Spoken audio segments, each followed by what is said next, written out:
దేవర movie నుండి 'Dawoodi' song అయితే వచ్చింది. ఈ సాంగ్ అనేది ఫస్ట్ డే టాలీవుడ్‌లోనే ఎక్కువ వ్యూస్ సంపాదించుకున్న సాంగ్‌గా రికార్డు సృష్టించినా సరే, ఈ సాంగ్ పైన మిక్స్డ్ రివ్యూస్ ఉన్నాయన్నది వాస్తవం.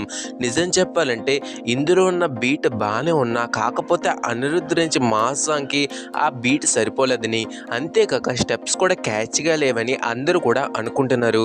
ఫస్ట్ డే బీభత్సంగా వ్యూస్ ఇచ్చిన సాంగ్‌కి తర్వాత వ్యూస్ పెద్దగా రాకపోవడమే దీనికి ప్రూఫ్ అని చెప్పుకోవాలి. మరి ఇలాంటి స్లో పేస్డ్ సాంగ్‌ని థియేటర్‌లో ఫ్యాన్స్ ఎలా ఎంజాయ్ చేస్తారు అన్నదానికి ఒక సమాధానం అయితే వచ్చింది. అదేంటో తెలుసుకునే ముందు ఇప్పటికొచ్చి మన ఛానల్ ఎవరైనా సబ్స్క్రైబ్ చేసుకోకపోతే వెంటనే మా ఛానల్ సబ్స్క్రైబ్ చేసుకోండి. ఇంకెళ్ళి మన టాపిక్‌లోకి వెళ్ళిపోదాం. మనకి 'దావూదీ' సాంగ్ అనేది మూవీలో అయితే లేదు. మూవీ మొత్తం అయిపోయాక ఎండ్ టైటిల్స్ ఉన్నప్పుడు ఈ సాంగ్ అయితే వస్తుంది. అందుకే మనకి పూర్తిగా వీడియో సాంగ్ అయితే రిలీజ్ చేశారు. సో మనకి మూవీ మధ్యలో ఎలాంటి సాంగ్స్ కేవలం రెండే 2 సాంగ్స్ 'ఆయుధ పూజ', 'చుట్టమనే' సాంగ్, అలాగే 'ఫైర్' సాంగ్. 'ఫైర్' సాంగ్ కూడా మోంటేజ్ సాంగ్ అనమాట. సెపరేట్‌గా డాన్స్‌లు ఏవి ఉండవు. సో మనకి ఎక్కడ మూవీ డిస్టర్బెన్స్ లేకుండా కేవలం ఒకే ఒక్క డాన్స్ నెంబర్‌తో అయితే వస్తున్నారు.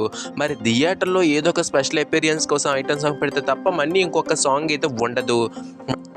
సో 'దావూదీ' అనే డాన్స్ నెంబర్‌ని థియేటర్ మొత్తం ఖాళీ అయిపోతున్న టైంలోని యాంటీ టైటల్స్‌లో వేయడంలో మీ ఒపీనియన్ ఏంటి? కింద కామెంట్ చేయండి. ఈ వీడియో మీకు నచ్చితే లైక్ చేయండి, షేర్ చేయండి. మన ఛానల్ సబ్స్క్రైబ్ చేసుకోండి. Thank you for watching the video. జై హింద్.